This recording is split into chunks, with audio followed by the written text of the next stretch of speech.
Bonjour à toutes et à tous, bienvenue pour une nouvelle vidéo de Zététique et Journalisme. Avant de commencer ma précédente vidéo, j'ai dit quelques bêtises, j'étais pas à jour dans mes sources, etc. Allez voir l'erratum que j'ai écrit en dessous. Hein, voilà, ne prenez pas pour argent comptant tout ce que je bave. La preuve, voilà, il y avait des conneries. Donc, qu'est-ce qui nous intéresse aujourd'hui? Plusieurs choses. Coronavirus, quand les États-Unis s'interrogeaient sur un laboratoire de Wuhan en 2018. Vous avez peut-être entendu parler de cette histoire, que ça viendrait d'un virus qui a été fait en laboratoire, une faille de sécurité, je sais pas quoi. C'est pas tant ça qui va nous intéresser, ça va être le cheminement du truc. Là, on est dans l'Express. Et l'Express, ils nous disent des recherches menées dans un laboratoire, blablabla, qui menait des études risquées sur le coronavirus prenant une chauve-souris, rapporte Courrier International, citant un article du Washington Post. Donc effectivement, à Courrier International, ils agrègent un petit peu ce qui se passe dans le monde et ils en font des trucs. Donc eux, ils citent le Post, eux, ils citent Courrier International, et quand on va sur l'article de Courrier International, on lit, blablabla, selon les informations obtenues par Josh Rogin, chroniqueur spécialiste, même si des preuves concluantes doivent encore être apportées. Donc, ils ont fait un truc. En prenant un journal, ils avaient pas les preuves, mais ils en ont parlé quand même. Et l'Express, eux, ils ont repris ça en citant le truc et en disant aussi que ça manquait de preuves. Bon, puis après, ils disent en dessous, etc. Bon, je sais pas, moi je dis quand on n'a pas de preuves et qu'on n'a pas de première source ni que dalle, bon, on fait rien en fait, on fait pas d'article. On fait pas d'article. Mais bon, voilà, ça va être un style, peut-être que les journalistes se font chier en ce moment, c'est pas impossible, hein, bon. Le gros morceau, évidemment, c'est ceci, exclusif, la thèse d'un virus manipulé échappé d'un laboratoire chinois. Le pavé dans la mare du professeur Luc Montagnier. Alors Luc Montagnier, on remet vite fait, prix Nobel en 2008 pour ses travaux sur la co-découverte avec quelqu'un d'autre du virus du sida, enfin du VIH lié à la maladie donc du sida, et depuis 10 ans c'est la risée de la communauté scientifique internationale pour ses positions anti-vaccins, la mémoire de l'eau, la papaye fermentée qui guérit Parkinson, enfin voilà, tout un tas de conneries, j'en passe des meilleurs. Mais on va lui demander son avis sur une espèce de théorie du complot, c'est lui qui sort ça, il balance ça mi-avril, et boum, il est immédiatement interviewé chez Pascal Praud à CNews, donc Pascal Praud qui est au journalisme ce que le caca est à la gastronomie, hein, finalement, et ça fait les gros titres de la presse. Alors, donc moi j'en ai mis un là, alors dans Pourquoi Docteur, alors ils sont chiés, alors c'était nul. Donc ils ont fait un truc le 16, ils ont remis le couvert le 17 en parlant de leur propre article, c'est paru dans Midi Libre aussi, voilà, enfin vraiment tranquillou. On va pas décortiquer les trucs, c'est de la grosse merde, on va juste faire deux choses. La première, c'est de voir que ceux qui ont publié plus tard, genre ID News, le 18, non même pas, eux c'était 17 au soir, ils étaient en avance, ils ont débunké le truc un jour après, un jour et demi on va dire. Le Monde, les décodeurs, ils l'ont débunké 2 jours après. Même l'Obs, ils ont expliqué pourquoi c'était de la merde. Alors, comment dire, quand vous en êtes à vous faire donner des leçons de journalisme scientifique par l'Obs, là, il faut prendre des vacances. Là. Il faut revoir un truc dans la rédaction, faut enlever des journalistes, en mettre d'autres, je sais pas quoi, mais là, c'est pas possible. Je veux dire, en dessous, c'est gala et voici, quoi. Hein. Donc, oulala. Attention, attention, attention. Alors, on va juste vérifier un tout petit truc. Ça a été publié là-dedans, donc un truc qui s'appelle BioArchive. Ils mettent des préprints en ligne concernant ce qui se passe en biologie. Et face au bordel, ils ont été obligés d'écrire qu'ils reçoivent beaucoup de trucs, donc là c'est dans le bandeau jaune là en haut, hein, qui reçoivent beaucoup de trucs sur le SARS-CoV-2, rapport au coronavirus. Rappel, ce sont des rapports préliminaires qui ne sont pas peer-reviewed, ils ne donc doivent pas être regardés comme conclusifs, ils ne doivent pas servir de guide clinique pour des pratiques de santé ou je ne sais quoi, et ils ne doivent pas être reportés dans les médias, d'accord, comme de l'information établie. Qu'est-ce qu'a fait le professeur Luc Montagnier qui a tourné la carte depuis 10 ans? Il est allé les reporter dans les médias comme étant dans l'information établie. C'était nul, et c'est tellement nul que le truc, il a été retiré. Retiré, là, c'est ce que j'allais dire, le withdrawn, là, en gros, là, au milieu, ça veut dire que c'est retiré. Tellement c'était faible. Je vous mets en description un thread Twitter d'un master en oncologie, je crois, qui détaille bien pourquoi c'est du facepalm total. Imaginez, c'est un mec de master qui arrive à débunker ça les doigts dans le pif. Donc, je vous imaginez juste si ces journaux, ils avaient très éventuellement des journalistes scientifiques. Ce serait très facile. Là, regardez. Ici, dans ID News, c'est sorti tout de suite. Enfin voilà, dans ID News, ils ont publié No Fake Science, hein, aussi, ils savent ce qu'ils font, hein, évidemment. Ben voilà, vous avez des journalistes qui travaillent. Des journalistes qui travaillent bien. Ils ont des gens qui savent le taf. Hein. Vous irez lire, je vous mets tout ça en description, hein, vous irez lire, c'est très intéressant. Il y a les liens, ils renvoient vers ce qu'ils disent. Enfin voilà, quoi, ils bossent, voilà, bah oui, bah, c'est comme ça arrive, il y a des journalistes qui bossent, c'est bien. Et puis on va terminer sur une petite galéjade. Science et Vie, manger bio est-il vraiment bon pour la santé? Alors, il existe une petite astuce, mais c'est un truc, voilà, c'est un truc tacite, hein, c'est pas une vraie règle. Quand vous avez un journal qui publie un truc comme ça avec un titre, avec une question fermée, dont la réponse c'est oui ou non, la réponse c'est non. Voilà, c'est comme ça. Si c'est foutu sous cette forme-là, la réponse c'est non. Et donc là, je pense que c'est le stagiaire ou le fils du stagiaire, peut-être le copain du fils de la fille, du voisin, du concierge du stagiaire, qui a écrit ce truc, parce qu'il n'y a rien qui va. Il n'y a rien qui va. Alors, je suis allé vérifier, leur format question-réponse est toujours comme ça. Il n'y a pas de source, on ne sait pas ce qu'ils citent. Et alors là, exceptionnellement, j'espère que c'est exceptionnel, ils se contredisent entre eux, entre les différents paragraphes. On va faire ça vite, hein, parce que c'est pas très intéressant. En plus d'être bon pour l'environnement, donc où sont les sources, hein, d'accord? Le bio protège de nombreuses maladies et troubles cognitifs, cancer, obésité. En voici en 5 points comment manger des produits issus d'agriculture bio fait du bien au corps et à la tête. Ok. Alors, ça protège du cancer, c'est prouvé. C'est les phrases à pas sortir. Hein. Manger bio diminue le risque de développer certains cancers. Notez bien le pluriel.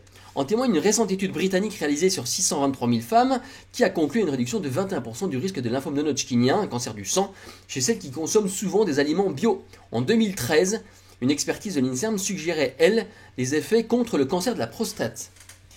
Alors, évidemment, comme il n'y a pas les liens, il faut qu'on aille vérifier nous-mêmes. Pourquoi c'est important de mettre les liens? Pour plusieurs choses.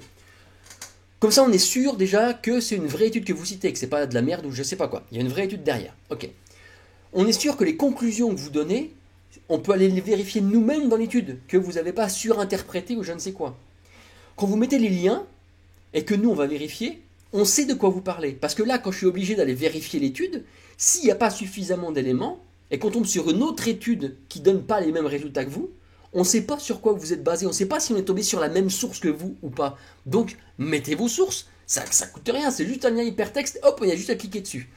Donc, quand on va chercher ce machin-là, donc effectivement, hein, c'est ça le truc là sur les 623 000 femmes, etc. Conclusion, dans cette large machin, there was little or no decrease in incidence of cancer associated with consumption of organic food, sauf peut-être pour le lymphome non-Hodgkinien. Effectivement, c'est ce qu'ils disent. Le problème, c'est que tous les autres cancers, il n'y a pas de lien. Donc, s'il n'y a pas de lien, pourquoi vous nous balancez du certains cancers, ici, au pluriel? D'où viennent ces effets? Simple, c'est pas les produits bio qui protégeaient des vertus magiques, c'est juste qu'ils ont une faible teneur en pesticides, source, dont certains sont classés cancérigènes probables, en bio aussi. Par défaut, le bio prouve bien leur nocivité. Donc vous vous rendez compte le fil du truc en fait, qui est pas du tout, voilà. Ici, il y a ça aussi. En 2013, une expertise de l'INSERM suggérait, elle, des effets contre le cancer de la prostate. Comme il n'y a pas les liens, on est aussi allé sur le truc de l'INSERM. Et puis en parcourant un petit peu le truc, qu'est-ce qu'on va voir? Ceci, l'expertise collective. INSERM 2013, donc là c'est les premiers paragraphes en haut, hein, avait conclu à la présomption forte d'un lien entre l'exposition aux pesticides dans des circonstances d'usage professionnel, sans distinction de famille chimique ou de substances actives, chez les agriculteurs, les applicateurs de pesticides et les ouvriers d'industrie de production de pesticides. Il y a un risque accru survenu du cancer de la prostate. Donc en fait, c'est pas pour la consommation, c'est pour les gens qui travaillent dedans. Et la phrase que vous n'avez pas vu passer, c'est sans distinction de famille chimique ou de substances actives. Donc les pesticides qui sont utilisés en bio ne sont pas exclus des effets que l'on peut lire dans ce rapport. Ce n'est pas ce qu'on lit là-dedans. Ouais, pas top, pas top. Les allergies. Au moins une allergie est documentée depuis qu'une étude néerlandaise menée sur 2764 mères et bébés a montré que la consommation exclusive de produits laitiers biologiques pendant la grossesse et l'enfance était associée à une réduction de 36% du risque d'eczéma à l'âge de 2 ans. C'est bien de dire que la consommation exclusive de produits laitiers biologiques, blablabla. Quand on va voir l'étude, je sais plus où je l'ai mise, qu'est-ce qui se passe? Voilà, c'est ça. Quand on va voir l'étude, ils disent que effectivement, quand ils ont consommé des produits laitiers, voilà, c'est ici. Hop, avec la ligne en dessous. Voilà, donc organic dairy products was associated with lower eczema risk. Ok, donc c'est là. Mais il n'avait pas d'association avec la viande bio, les fruits, les légumes, les œufs ou les proportions de produits organiques dans le total de etc. Alors la question c'est pourquoi le lait? Pourquoi c'est le lait qui favoriserait principalement l'eczéma? Alors ça on n'en sait rien. Et évidemment donc il faut plus d'études pour que les résultats soient garantis. Ah bah oui évidemment. Donc pourquoi est-ce qu'ils choisissent de parler ici que du lait? Et donc ils font ce qu'ils appellent du cherry picking. Hein. Ils utilisent un truc qui va dans leur sens et le reste, il n'y a pas d'association, mais c'est pas grave, on le met pas. C'est pas bien, voilà. Le bio pourrait bien protéger contre le surpoids, l'obésité et le diabète de type 2. Une étude française menée en 2017 sur 62 000 personnes, blablabla. Je suis allé la trouver. C'est les fameuses études des cohortes Nutrinet d'Emmanuel Quesguyot, dans lesquelles il y a des facteurs de confusion qui ont été un peu pris en compte, mais pas seulement. Et donc en fait, vous avez déjà vu le truc, hein, c'est séparé en quartiles. Ceux qui en mangent très peu, voire pas du tout. Ceux qui en mangent un peu, ceux qui en mangent pas mal. Et ceux qui en mangent beaucoup, voire que ça. Et donc on se rend compte là-dedans que en fait, les facteurs de confusion, ils sont de nature CSP+, ils sont de nature les gens mangent moins de viande, ils sont de nature les gens ils font plus de sport, ils font davantage attention à moins fumer, à moins boire d'alcool, enfin il y a plein de trucs. Et donc tous les gens qui mangent bio, ils sont en meilleure santé, mais en fait il n'y a jamais de lien de causalité, il y a toujours un lien de corrélation. Évidemment, les gens qui mangent bio, on se rend compte que c'est les gens qui ont de meilleures habitudes alimentaires et même d'hygiène en règle générale, donc forcément ça va mieux. Et c'est associé au bio. C'est le cas ici en fait. Les gens obèses, juste ils font davantage attention. Même si certains facteurs de confusion sont quand même pris en compte, mais c'est pas suffisamment conclusif. Et donc voilà. Et alors là, on sait désormais que les pesticides interdits dans l'agriculture biologique, alors que déjà pas du tout. Et 2 paragraphes plus haut, ils disaient juste qu'il n'y en avait pas beaucoup. Donc ils se contredisent eux-mêmes à 2 paragraphes d'intervalle. Le confinement, là, je sais pas si c'est ça ou j'en sais rien, mais ça fait des dégâts. Hein. Ont des effets néfastes sur le développement cognitif des enfants. Bah oui, ça, on sait que les pesticides, surtout in utero, c'est pas top pour les enfants à venir. Celle-là, j'ai même pas cherché parce que j'en ai plein le cul. 3 grandes études américaines ont montré que l'exposition des mères lors de la grossesse à certains insecticides était associée à un retard du développement psychomoteur et mental lors des premières années de vie, à un QI plus faible et à un risque accru de troubles de l'attention. Manger bio prévient donc ces risques. Uniquement dans le cas où le bio n'aurait pas de pesticides.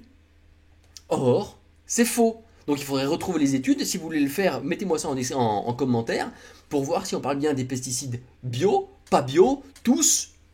Voilà. C'est intéressant. Et donc, dernier petit contresens, parce que pourquoi pas terminer sur une petite erreur. C'est l'un des avantages de l'agriculture biologique qui limite drastiquement l'usage des antibiotiques, car leur utilisation intensive dans les élevages traditionnels pour éviter la propagation des maladies animales est un facteur important d'apparition de bactéries résistantes aux antibiotiques chez les hommes qui en consomment la viande. Mais pas du tout. Les bactéries, elles apparaissent chez l'animal, enfin les résistances, elles apparaissent chez l'animal, dans la viande, donc dans elle ou dans les selles, et après ça se répand. C'est pas l'homme qui les développe, c'est l'animal qui consomme les antibiotiques. Donc c'est terrible. C'est terrible. Alors, je ne sais pas si ça paraît en papier avec davantage de sources dedans. Peut-être, j'en sais rien, j'espère. Mais en tout cas, les versions sur Internet, elles sont pas du tout étayées comme devrait l'être un journal scientifique. C'est Science et Vie. C'est Science et Vie. Hein, c'est pas doigt mouillé et vie. On est d'accord. Là, c'est ni fait ni à faire quand même. Entre les trucs faux, entre pas de source, entre le cherry picking, les trucs mal lus, entre les propres contradictions à quelques paragraphes d'intervalle, mais qu'est-ce que c'est? Alors, peut-être que des fois, ils font des poissons d'avril, mais j'ai regardé, ça n'a pas été publié le premier. Alors, peut-être qu'aussi, c'est une mauvaise apparition d'un truc. En fait, ils voulaient écrire quelque chose qui puisse être débunké dans des écoles de journalisme. C'était possible aussi, ça, parce que là, manifestement, c'est le combo. Hein. Y a rien. il n'y a rien qui va. Donc là, Science et Vie, non, là, c'est pas top du tout. Voilà, donc c'était le petit florilège de la semaine. Ouh là là là là là là. Il y a encore du taf. Hein. Donc n'oubliez pas les sources en description. Merci aux personnes qui m'ont fait remonter les conneries que j'avais dites la semaine dernière. Et puis d'ici là, je vous conseille de bien garder l'esprit critique. Et je vous dis à bientôt pour un nouveau debunking zététique. Salut!